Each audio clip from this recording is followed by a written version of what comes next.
जय मित्रांनो, मी दीपक कुंदवाडे आपल्या सगळ्यांचं स्वागत करतो आपल्या SSC GD 100 डेज चॅलेंजच्या डे 4 मध्ये। मित्रांनो, गेले 3 दिवस झाला आपलं हे चॅलेंज स्टार्ट आहे आणि यामध्ये आपण 3 टॉपिक संपवलेले आहेत। नंबर सिस्टम आपण टॉपिक चालू केलता आणि त्यातले 3 महत्त्वाचे जे पॉइंट होते ते 3 महत्त्वाचे पॉइंट गेल्या 3 व्हिडिओ मध्ये बघितले होते। आज आपण चौथा आणि शेवटचा पॉइंट या टॉपिक मधला बघणार आहे जो खूप महत्त्वाचा आहे। तो पॉइंट कोणता आहे तर रिमाइंडर थेरम। तर या पॉइंट मधून सुद्धा SSC GD 2023-24 ला दोन्ही एग्जामला प्रश्न विचारलेले आहेत। दोन्ही एग्जामला 3 ते 4 प्रश्न या पॉइंट मधून उचललेले आहेत त्यांनी आणि अतिशय महत्त्वाचा असा हा रिमाइंडर थेरम आहे ज्याला आपण मराठीमध्ये शेषफल प्रमेय असं म्हणतो। तर बघूया आता काय आहे शेषफल प्रमेय नेमका। अगदी सोपा आहे आणि महत्त्वाचा आहे, त्यामुळे पूर्ण व्हिडिओ लक्ष देऊन बघा। जर काही डाऊट आला व्हिडिओ मध्ये तर नक्की कमेंट मध्ये मला विचारू शकता। चला तर मग सुरू करूया आजच्या लेक्चरला। तर बघा रिमाइंडर थेरम मध्ये काय आहे नेमकं, तर तुम्हाला असे प्रश्न भरपूर परीक्षेला बघायला मिळाले असतील। काय प्रश्न आहे बघा, हा फोटो दिसतोय तो 2836 गुणिले 5040 गुणिले 2637 ला 15 ने भाग दिल्यानंतर बाकी किती उरते, असा प्रश्न येऊ शकतो। इथे रिमाइंडर काढायला लावू शकतात किंवा 81 चा घातांक 256 भागिले 82 याला जर भाग दिला तर रिमाइंडर किती येईल असे काढायला लावू शकतात। तर अशा पद्धतीचे प्रश्न जे आहेत ते रिमाइंडर थेरम ना अगदी आपण 2 ते 3 सेकंदात सॉल्व्ह करू शकतो, निवांत सॉल्व्ह करू शकतो। फक्त डोक्यामध्ये ट्रिक बसली पाहिजे। तर कशा पद्धतीने सॉल्व्ह करू शकतो बघा। आता आपल्याला बेसिक माहित आहे। आता समजा आपल्याला सांगितलं की 2397 ला 2 ने भाग दिल्यानंतर रिमाइंडर काय येतो काढायचा आहे। तर आपण कसं काढणार, पहिला आपण डिव्हिजिबिलिटी रूल्स बघितलो, विभाज्यतेच्या कसोट्या बघितलोय। ती विभाज्यतेची कसोटी 2 च्या बाबतीत काय सांगते, जर शेवटच्या संख्येला 2 ने भाग दिला आणि पूर्ण भाग गेला तर 2 ने पूर्णपणे भाग जाईल, किंवा ते शेवटच्या संख्येला 2 ने भाग दिल्यानंतर जी बाकी उरेल तीच काय असणार आहे या पूर्ण संख्येला भाग दिल्यानंतर बाकी उरणार आहे। मग जर या 7 ला मी 2 ने भाग दिला तर किती होतं, बेत्रिक 6 होईल, रिमाइंडर 1 उरेल। एक रिमाइंडर मी डायरेक्टली काढला। सेम 5 च्या बाबतीतली आपली कसोटी काय सांगते, शेवटला 0 किंवा 5 पाहिजे। काय पाहिजे, 0 किंवा 5 पाहिजे, पण इथं किती आहे 2 आहे। 0 पेक्षा 2 ने मोठा आहे ना, त्याच्यामुळे इथं पण काय उरणार 2 रिमाइंडर उरणार। त्यानंतर 4 ची कसोटी काय सांगते, शेवटच्या 2 अंकांना 4 ने भाग गेला पाहिजे। जर काय शिल्लक राहत असेल तर तोच काय असणार आहे रिमाइंडर असणार आहे किंवा बाकी असणार आहे। जर मी या 22 ला 4 ने भाग दिला, 4 एके 4, 4 पंचे 20, राहिले किती 2, 2 हा काय झाला माझा रिमाइंडर, बरोबर। आणि 10 च्या बाबतीत पण काय सांगताय आपल्याला, शेवटला 0 मिळालं पाहिजे। 0 सोडून जो अंक असेल तो काय असणार आहे डायरेक्ट रिमाइंडर असणार आहे किंवा बाकी असणार आहे। उदाहरणार्थ इथे किती आहे 7 रिमाइंडर आहे। आता ही चारही एक्झाम्पल जे आहेत ते अगदी इझी होती। आपल्याला रिमाइंडर थेरम विभाज्यतेच्या कसोट्या माहित होत्या, ते रूल्स वापरले, आपण सॉल्व्ह केलं, रिमाइंडर काढला, ठीक आहे। पण समजा जर अवघड एक्झाम्पल्स आली, इतकं सोपं तर SSC GD ला विचारणार नाहीत हे फिक्स आहे, ठीक आहे। पण समजायला पाहिजे ना तुम्हाला नेमकं रिमाइंडर म्हणजे काय, बाकी म्हणजे काय असते हे तुम्हाला याच्यावरून लक्षात आलं असेल। आता बघा मेन म्हणजे रिमाइंडर थेरम सुरू होतो इथून। रिमाइंडर थेरम मध्ये महत्त्वाच्या 2 गोष्टी आहेत, एक आहे तो पॉझिटिव्ह रिमाइंडर आणि नेगेटिव्ह रिमाइंडर। पॉझिटिव्ह रिमाइंडर म्हणजे काय, ज्याला आपण धनात्मक शेषफल म्हणतो किंवा धनात्मक बाकी, आणि ऋणात्मक शेषफल किंवा ऋणात्मक बाकी म्हणजे काय आपला नेगेटिव्ह रिमाइंडर। आता तुम्हाला इथं वाटलं असेल तर सर बाकी धनात्मक असू शकते, धन असू शकते, पण ऋण कशी असेल, बाकी वजामध्ये कशी असेल, तर त्या वजा मधल्या बाकीला सुद्धा आपल्याला अधिक मध्ये कन्वर्ट करावं लागतं। ते कसं करायचं मी पुढे सांगेनच तुम्हाला, पण सध्या हे लक्षात घ्या की पॉझिटिव्ह रिमाइंडर आणि नेगेटिव्ह रिमाइंडर काय असतो। आता बघा इथं मी एक साधं बेसिक एक्झाम्पल घेतलंय। काय एक्झाम्पल आहे, तर आता इथे काय करायचं बघा, सुरुवातीला आज 24 ला 5 ने भागायचं आपल्याला, बरोबर। मग 24 च्या जवळच्या आपल्याला काय करायला पाहिजेत, 2 अशा संख्या बघायला पाहिजेत ज्या 5 च्या पाड्यामध्ये येतील पण 24 च्या जवळच्या असतील। त्यातली कोणती कोणती संख्या असेल, एक तर मला 20 मिळेल, 5 चोक 20, आणि दुसरी मिळेल 5 5 25। आता बघा इथं मला पहिला मी जर रेग्युलर भाग द्याल तर काय करणार, 5 चोक 20 करणार आणि 4 बाकी उरते, म्हणजे 20 पेक्षा 24 काय 4 ने मोठा आहे, म्हणजे इथं अधिक 4 येणार। ही अधिक 4 काय मेन आपली बाकी आहे, कारण 24 ला जर 5 ने भाग दिलं 5 बाकी उरते, प्लस मध्ये आलं 4 बाकी उरते, प्लस 4 आलं, 4 आन्सर करेक्ट असणार आहे। पण नेगेटिव्ह रिमाइंडर काय असतो, आता 5 च्या पाड्यातच 25 आहे आणि 25 हे 24 च्या सगळ्यात जास्त जवळ आहे। पण जर मी बघितलं ना तर 25 पेक्षा 24 काय 1 ने लहान आहे, म्हणून इथं काय होणार, -1 येणार. आणि ही -1 जे आलंय या दोघांमधला जो मायनसचा डिफरन्स आहे तो काय असतो, निगेटिव्ह रिमाइंडर असतो. काय असतो, निगेटिव्ह रिमाइंडर. तर हा -1 चा वापर आपण कुठं करू शकतो, मोठ्या मोठ्या एक्झाम्पल मध्ये करू शकतो. कशा पद्धतीने करायचं आहे ते पुढे एक्झाम्पल्स मध्ये कळेलच. पण आता हे -1 मध्ये जे आले त्याला आपण काय म्हणणार, नेगेटिव्ह रिमाइंडर. तर तुम्ही म्हणणार की सर रिमाइंडर नेगेटिव्ह मध्ये येऊ शकत नाही, तर या नेगेटिव्हला आपण परत पॉझिटिव्ह मध्ये करावं लागतं. तर ते कसं करायचं, ज्या संख्येने आपण भाग दिलाय, ज्या संख्येने आपण भाग दिला, इथं भाग कितीने दिलाय, 5 ने, त्यातून आलेला नेगेटिव्ह रिमाइंडर वजा करायचा. म्हणजे इथं मी 5 ने भाग दिलाय, या 5 मधून ना निगेटिव्ह रिमाइंडर जो आलाय तो वजा करायचा. 5 मधून 1 वजा केलं, आन्सर किती आलं, 4.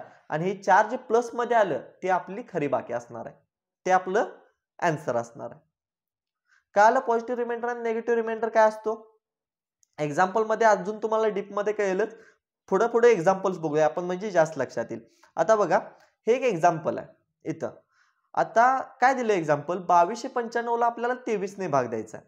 इथं जर मी पॉझिटिव्ह रिमाइंडर घ्यायला गेलो, जर मी 2295 ला 23 ने भाग द्यायला गेलो, जसं आपण रेग्युलर देतो 23 एके 23, 2 46 वगैरे, तर जास्त टाइम जातो. पण मला माहित आहे की 2295 च्या जवळची संख्या कोणती आहे, 2300. कोणती आहे, 2300. आणि 2300 ला 23 ने भाग जातो हे काय कोणीही सांगू शकतं, लहान मुलगा पण, बरोबर. तर 2300 ही काय 2295 च्या जवळची संख्या आहे. पण इथे कितीने कमी आहे 2300, 5 न कमी आहे ना. 2295 2300 पेक्षा किती आहे, 5 न कमी आहे. तर हे -5, 2300 ला तर पूर्ण भाग जाईल 23 न, भाग पूर्ण गेला. पण बाकी किती राहिले, आता -5 राहिली. बाकी किती राहिली, -5 राहिली. म्हणजेच काय, 2295 ला 23 ने भाग दिल्यानंतर रिमाइंडर किती येईल, बाकी किती उरेल, -5 उरेल का, नाही. -5 हा आपला नेगेटिव्ह रिमाइंडर आहे. मग तो आता पॉझिटिव्ह करायला काय करणार, मी ज्याने भाग दिलाय, कितीने भाग दिलाय, 23 ने, त्यातून आलेली नेगेटिव्ह जी रिमाइंडर आहे तो वजा करायचा. म्हणजे 23 मधून जर मी 5 वजा केलं किती मिळेल, 18. आणि हा जो 18 आहे ना, हा असणार आहे आपला रिमाइंडर. 18 जे आहे ही बाकी असणार आहे. म्हणजे जर आपण 2295 ला 23 ने भाग दिला तर आपल्याला बाकी मिळणार आहे 18. सेम आपण दुसरे एक्झाम्पल बघू शकतो. जर 899 ला आपल्याला 18 ने भाग द्यायचा असेल, आता 18 ने आपण जर पॉझिटिव्हली भाग देत बसलो तर पॉसिबल नाही, म्हणजे फास्ट होणार नाही. भाग जाईल पण फास्ट होणार नाही. त्याच ठिकाणी 899 ऐवजी मी 900 नंबर घेतला, 900 नंबर घेतला तर 18 5 90 शून्य, पूर्णपणे भाग जाईल. पण 899 900 पेक्षा किती लहान आहे, 1 न लहान आहे, म्हणून -1 काय उरेल, इथं रिमाइंडर उरेल. आणि मेन रिमाइंडर काय असेल मग, तर 18 मधून मी 1 वजा करणार, 17 माझे काय असेल, मेन बाकी असेल. समजलं सगळ्यांना. नेगेटिव्ह रिमाइंडर का वापरायचा, कारण कॅल्क्युलेशन सोपं होतं आपलं. ओके. आता बघा याच्यावर आणि कसा प्रश्न येऊ शकतो. आता समजा असा परीक्षेला प्रश्न आला आणि अशा पद्धतीचे प्रश्न येतात, ठीक आहे, IMPI अशा पद्धतीचे प्रश्न परीक्षेला येतात. काय क्वेश्चन आहे, 1801, 1802, 1803 ला जर 18 ने भाग दिला तर बाकी किती उरते, आपल्याला इथं रिमाइंडर काढायचं आहे, ठीक आहे, बाकी किती उरते. आता बघा इथं 1801 आहे, याचाच अर्थ काय, 18 ने यातल्या 1800 ला तर पूर्ण भाग जाईल, 1800 ला तर पूर्ण भाग जाईल, बाकी किती उरेल, इथं 1 उरेल, बरोबर. गुणले आहे असं. 1802 मधल्याला 1800 ला तर 18 ने पूर्ण भाग जाईल, बरोबर, बाकी किती उरेल, 2 उरेल. आणि इथं पण 1803 मधल्याला 1800 ला तर जाईल, बाकी 3 उरेल, बरोबर. म्हणजे 1 गुणले 2 2, 2 गुणले 3 6. इथं तर रिमाइंडर 6 येतो हे आपल्याला डायरेक्टली कळालं, म्हणजे सिंपल होतं. अशा टाइपचे आणि प्रश्न येऊ शकतात. काय प्रश्न आहे बघा, आता इथं बघा, लक्षात द्या, सेमच आहे, जसं मगाशी केलं त्याच पद्धतीने. 1753 गुणले 1751 गुणले 1753 ला जर 17 ने भाग दिला तर बाकी किती उरते सांगायचे. जर तुम्हाला रिमाइंडर थेरम माहित नसेल तर तुम्ही काय करणार, प्रत्येकाला भाग देत जाणार आणि सॉल्व्ह करणार. पण मी काय सांगू शकतो, 1700 1700 1700 ला तर 17 ने पूर्णपणे भाग जाईल, मग मी भाग कशाला देईन, फक्त 53 51 आणि 53 ला. आता मला माहित आहे 17 एके 17, 17 त्रिक 51 होईल, बरोबर. म्हणजे इथं जर 51 गेलं तर राहिलं किती, 2 बाकी उरेल. गुणले आहे तसं 51 ला इथं तर पूर्णपणे भाग जाईल, बाकी किती उरेल, 0 बाकी उरेल, बरोबर. आणि इथं 1753 आहे. इथं बाकी किती उरेल मग? 1753 आहे म्हटल्यावर इथं बाकी 2 उरेल. आणि 2 गुणिले 2 4 बाकी येईल का आपली? बाकी 4 येईल का? नाही येणार, कारण इथं 0 मध्ये आलंय. जर गुणाकारामधल्या एका जरी संख्येला 17ने पूर्ण भाग गेला किंवा ज्या संख्येने भाग द्यायचा त्या संख्येने पूर्ण भाग गेला तर आपली बाकी नेहमी 0 असते, लक्षात ठेवायचं.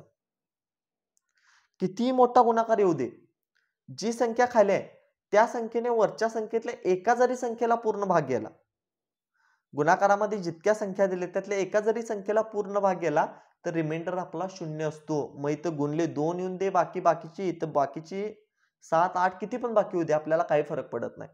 एकदा जर 0 बाकी मिळाली एखाद्या संख्येच्या बाबतीत तर त्या पूर्ण इक्वेशनला गुणाकारातल्या 17ने पूर्णपणे भाग जाईल आणि बाकी 0 उरेल. क्लिअर? ही गोष्ट लक्षात ठेवायची. इथं भरपूर मुलं चुकतात, इथं मुलं अडकतात. ठीक आहे, त्याच्यामुळे ही गोष्ट इम्पॉर्टंट आहे. आता बघा नेक्स्ट, आता इथं निगेटिव्ह रिमाइंडर वापरावा लागतो आपल्याला. निगेटिव्ह रिमाइंडर का सांगितलं इथं लक्षात येईल तुम्हाला. आता बघा इथं 1099 आहे, 100 ने भाग द्यायचा आहे. ह्यातल्या 1000 ला तर 100 ने भाग जाईल, बरोबर? 1000 ला तर 100 ने भाग जाईल. राहील किती बाकी? 99 राहील. गुणले आता 901 मधल्याला 900 ला तर 100 ने भाग जाईल, बाकी किती राहील? 1 राहील. गुणले ह्या 2999 मध्ये काय होईल मग? 2900 ला भाग जाईल, बरोबर? 2900 ला भाग जाईल, राहील किती? 99 राहील. आणि 3599 मधल्याला पण काय होईल? 3500 ला भाग जाईल, राहील किती बाकी? 99 राहील. आता बघा मला इथे 100 ने भाग द्यायला काय करावं लागेल? परत ह्या 99 99 99 चा गुणाकार करावा लागेल. पण त्यापेक्षा मी इथं काय करू शकतो? हे 99 99 घेण्यापेक्षा 100 ने जर मी 99 ला भाग दिला तर माझी बाकी इथं -1 राहते. निगेटिव्ह रिमाइंडर घेतला मी. गुणले +1 आहे असं. गुणले इथं बघा ह्या 99 ला जरी 100 ने भाग दिला तरी बाकी माझी -1 राहते. आणि ह्या 99 ला जरी भाग दिला तरी बाकी माझी -1 राहते. इथं मी घेतला निगेटिव्ह रिमाइंडर. काय घेतला? Negative reminder. आणि इथं निगेटिव्ह रिमाइंडरची तुम्हाला व्हॅल्यू कळेल काय इम्पॉर्टंट आहे ते. कारण इथं 99 ने भाग द्यायला किती आपला टाइम गेला असता? तेच निगेटिव्ह रिमाइंडर मुळे सोपं झालं ना. आता यांचा गुणाकार करा. वजा गुणले अधिक वजा, वजा गुणले वजा अधिक, अधिक गुणले वजा वजा, म्हणजे याचा रिमाइंडर -1 येणार. किती आला? -1. आणि जर वजा बाकीमध्ये बाकी शिल्लक राहत असेल तर काय करायचं? 100 मधून -1 करायचं. जी बाकी शिल्लक राहिली ती वजा करायची. आन्सर काय येईल? 99. याचा काय असणार आहे? रिमाइंडर असणार आहे. इतकं सिंपल आहे. क्लिअर? चलो नेक्स्ट बघा. आता हा वेगळ्या टाईपचा क्वेश्चन आहे. ठीक आहे, इथं काय केलंय बघा. 20 चा घातांक 22 आहे भागिले 19 आहे आणि हे सॉल्व्ह केल्यानंतर आपल्याला रिमाइंडर काय आहे तो सांगायचा आहे. आता इथे काय करू शकतो आपण? काय करायचं नाही, सिंपल सॉल्व्ह करायचं. घातांकचा विचार करायचा नाही, सरळ काय करायचं? 20 भागिले 19 करायचं. सिंपल काय करायचं या फॉर्मॅट मध्ये? 20 भागिले 19 करायचं. रिमाइंडर किती येईल माझा 20 भागिले 19 केल्यावर? बाकी किती शिल्लक राहील? 1 शिल्लक राहील. आणि त्या 1 चा घातांक डायरेक्ट जो राहिलेला आहे तो द्यायचा. आणि आपल्याला माहित आहे 1 चा घातांक कितीही मोठी संख्या येऊ दे आपली बाकी काय येणार आहे? 1च येणार आहे. हा झाला रिमाइंडर. काय केलं आपण? सिंपली 20 भागिले 19 केलं, 1 बाकी उरली. जो पण आपला घातांक आहे तो ठेवला आणि आन्सर काढलं. सेम आणखी एखादा क्वेश्चन बघू असं. आता या बाबतीत पण सेम करू शकतो आपण. 52 भागिले 51 आहे. रिमाइंडर किती येईल? 1. त्याचा घातांक ठेवला आपण 432. आन्सर किती येईल? 1च येईल. कारण 1 चा घातांक किती मोठी संख्या असू दे आपल्याला फरक पडत नाही, बरोबर? त्यानंतर नेक्स्ट बघा. आता याच्या पहिला, ठीक आहे, पुढचं गणित घ्यायच्या पहिला आणखी एक एक्झाम्पल सांगतो तुम्हाला. इथं सांगायची ती गरज आहे. समजा असा प्रश्न आला. काय प्रश्न आला? 51 चा घातांक 432 भागिले 52. आता मगाशी जी 2 एक्झाम्पल बघितले आपण त्या एक्झाम्पल मध्ये काय होतं? खाली लहान संख्या होती, वर मोठी संख्या होती, त्याच्यामुळे +1 रिमाइंडर आला. इथं काय झाले? वर लहान संख्या आहे, खाली मोठी संख्या आहे. आता इथं रिमाइंडर काय होईल? 51 ला जर मी 52 ने भाग दिला तर माझा बाकी उरेल -1. निगेटिव्ह रिमाइंडरनं बाकी काय उरेल? -1. घातांक आहे तसा ठेवणार मी 432. आणि इथे एक रूल लक्षात ठेवायचा, जर मी वजा 1 चा घातांक एखादी समसंख्या घेतली म्हणजे 432 काय समसंख्या, तर येताना उत्तर किंवा येताना बाकी जी असेल ना ती +1 येईल. इथं बाकी काय आली, रिमाइंडर काय आला, +1 आला. म्हणजे 51 चा घातांक 432 ला जर मी 52 ने भाग दिला तर माझी बाकी 1 उरणार आहे. पण याच जागी समजा जर 51 चा घातांक 433 असता भागिले 52 असतं तर काय आलं असतं, तर इथं रिमाइंडर -1 आहे असा आला असता, पण त्याचा घातांक 433 आहे. आणि जर -1 चा घातांक एखादी विषम संख्या असेल तर रिमाइंडर हा -1च येतो. आणि रिमाइंडर -1 आला याचा अर्थ काय, मला काय करावं लागेल, 52 मधून -1 करावं लागेल. म्हणजे याचं आन्सर माझं 51 येईल का? याचा आन्सर माझा 51 येईल का? 51 येईल, बरोबर ना? समजलं? म्हणजे मी रूल काय सांगितला तुम्हाला इथं, थोडक्यात इथं रूल लिहितो बघा. जर -1 चा घातांक एखादी समसंख्या असेल तर 1 रिमाइंडर येतो, बरोबर. आणि -1 चा घातांक एखादी विषम संख्या असेल तर रिमाइंडर नेगेटिव्ह असतो, वजा असतो. म्हणजेच तो वजा काय करावा लागेल, मला ज्या संख्येने भाग दिलाय त्यातून वजा करावा लागेल, मग माझा आन्सर मिळेल, बरोबर. क्लिअर ना सगळ्यांना?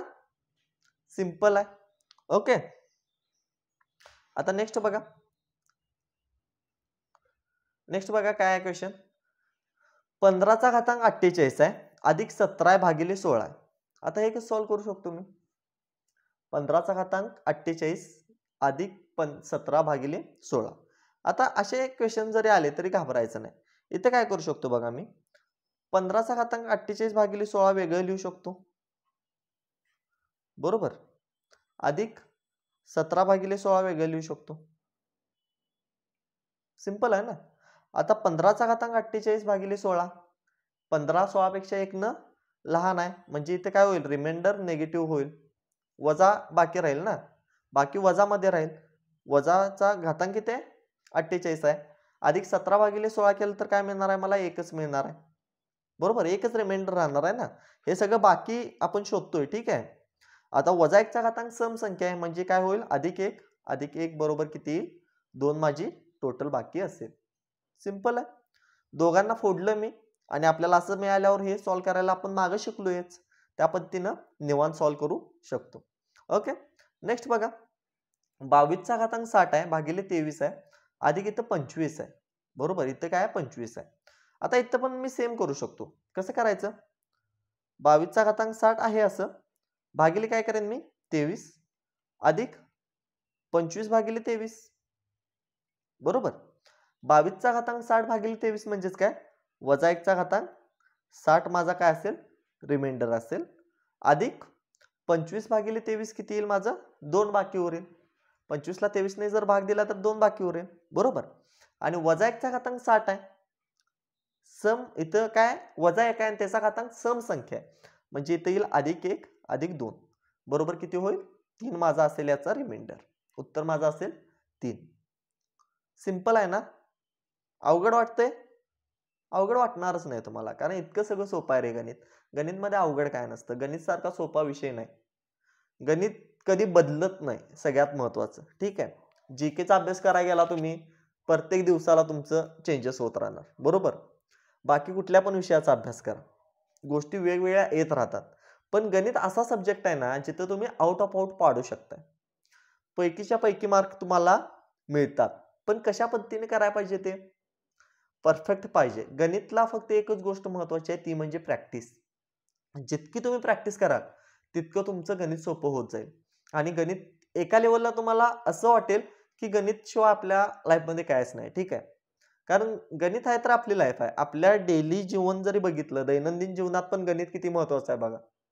दैनंदिन जीवनात सुद्धा आपल्या गणित शिवाय काय नाही, आणि आपण गणितला अवघड म्हणतो. ज्याचं जीवन अवघड आहे त्याला गणित अवघड वाटत असणार, त्यात काय इतका इश्यू नाही.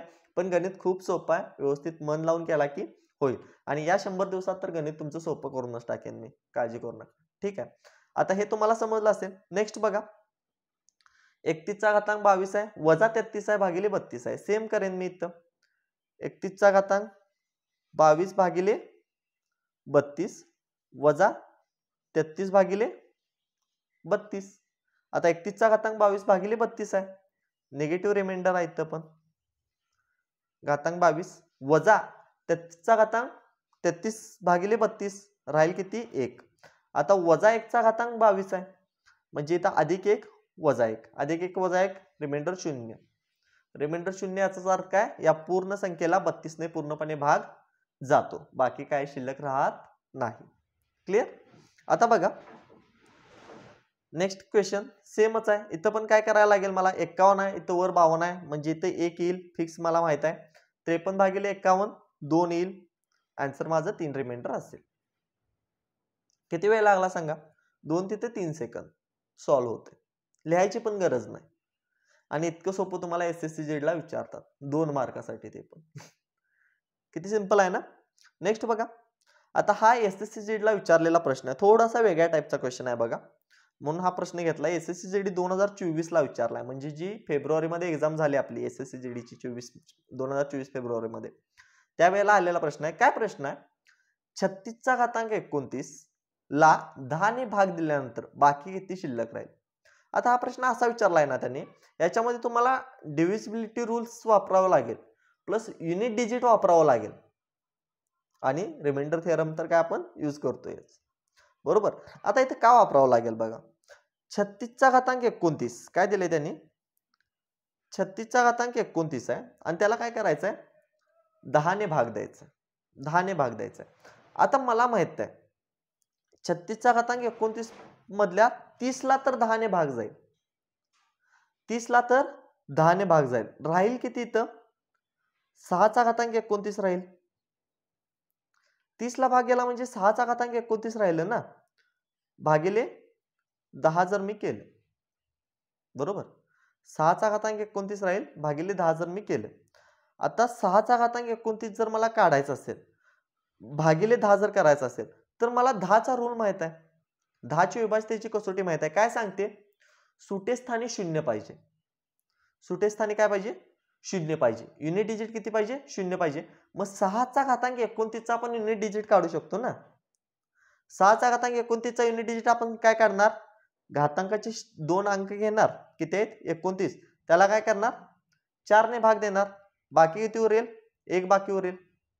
आणि जो रिमाइंडर उरला तो काय करणार आपण, संख्ये जे सुटेस्थानी संख्या आहे त्याच्या घातांकात ठेवणार, म्हणजे 6 चा घातांक 1, युनिट डिजिट किती येईल 6. पण 10 ने पूर्णपणे भाग द्यायला मला युनिट डिजिट किती लागतो 0 लागतो. आणि 0 6 हे 0 पेक्षा कितीने मोठा आहे 6 ने मोठा आहे बरोबर. म्हणजे जर मी 6 चा घातांक 29 ला भाग दिला तर माझी बाकी किती राहील 6 राहील. ते यायला पाहिजे किती 0 यायला पाहिजे, पण येतंय किती 6, म्हणजे जे 6 येतंय ते काय होणार आहे शिल्लक राहणार आहे, म्हणजे माझी बाकी किती उरेल इथं 6 उरेल. आन्सर ए बरोबर असणार आहे. सेम टाईपचा आणखी एक प्रश्न बघा, 58 चा घातांक 29 आहे, त्याला जर 5 ने भाग दिला तर बाकी किती शिल्लक राहील आपल्याला विचारले. सेम इथं मी करेन. आता 58 चा घातांक 29 आहे, काय क्वेश्चन आहे तो, 58 चा घातांक 29 आहे भागिले 5 आहे. आता मला माहित आहे या 58 पैकी 55 ला तर पूर्णपणे 5 ने भाग जाईल, 55 ला काय होईल 5 ने पूर्णपणे भाग जाईल, पण राहील किती 3 चा घातांक 29,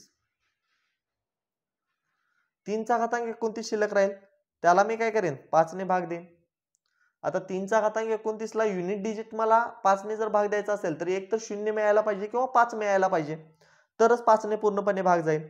त्याच्या व्यतिरिक्त काय मिळालं तर त्यावरून आपल्याला रिमाइंडर शोधता येतो, बाकी काढता येते. मग 3 चा घातांक 29 च्या बाबतीत पण काय करणार मी 29 ला 4 ने भाग देणार, युनिट डिजिट काढायला. युनिट डिजिट टॉपिक मध्ये मी हे शिकवलेलं आहे, जर कोण केलं नसेल तर डे 2 करून या एकदा, ठीक आहे, कारण डे 2 मध्ये आपण युनिट डिजिट घेतला होता. 29 ला जर मी 4 ने भाग दिला तर काय उरेल परत इथं 1 रिमाइंडर उरेल, आणि आपण काय करतो युनिट डिजिट मध्ये जो रिमाइंडर राहिलाय तो 3च्या घातांकला देतो. मग 3चा घातांक काय आला 1/5 याचा अर्थ काय 3/5. 3 ला मग 5 ने भाग जाणार नाही डायरेक्ट काय होईल 3 ही माझी बाकी उरेल. 3 हा माझा काय असेल रिमाइंडर असेल. ऑप्शन डी माझं करेक्ट आन्सर असणार आहे. समजलं सगळ्यांना रिमाइंडर थेरम काय आहे? इतकं सोपं आहे. रिमाइंडर थेरम मध्ये काय नाही सोपे एक्झाम्पल्स येतात आणि इथं आपला रिमाइंडर थेरम सोबत नंबर सिस्टीम हा पूर्ण टॉपिक सुद्धा संपतोय. ओके तर नंबर सिस्टमवर हे आजचं कन्सेप्ट वरचं लास्ट लेक्चर होतं. आपण उद्या काय करणार आहे डे 5 मध्ये डे 5 मध्ये आपल्याला नंबर सिस्टमला 2023 आणि 2024 मधले जे प्रश्न आलेले एसएससी जीडी ला नंबर सिस्टम या टॉपिक मधले ते सगळे प्रश्न सॉल्व्ह करून घेणार आहे डे 5 मध्ये उद्याच्या दिवशी. ठीक आहे तर आजचं लेक्चर मी इथं स्टॉप करतोय. या लेक्चरची पीडीएफ मी आपल्या टेलिग्राम चॅनलवर सेंड करतोय. जर टेलिग्राम चॅनल तुम्ही अजून जॉईन केलं नसेल तर डिस्क्रिप्शन मध्ये लिंक आहे तिथून तुम्ही जॉईन करू शकता. चलो बाय जय हिंद.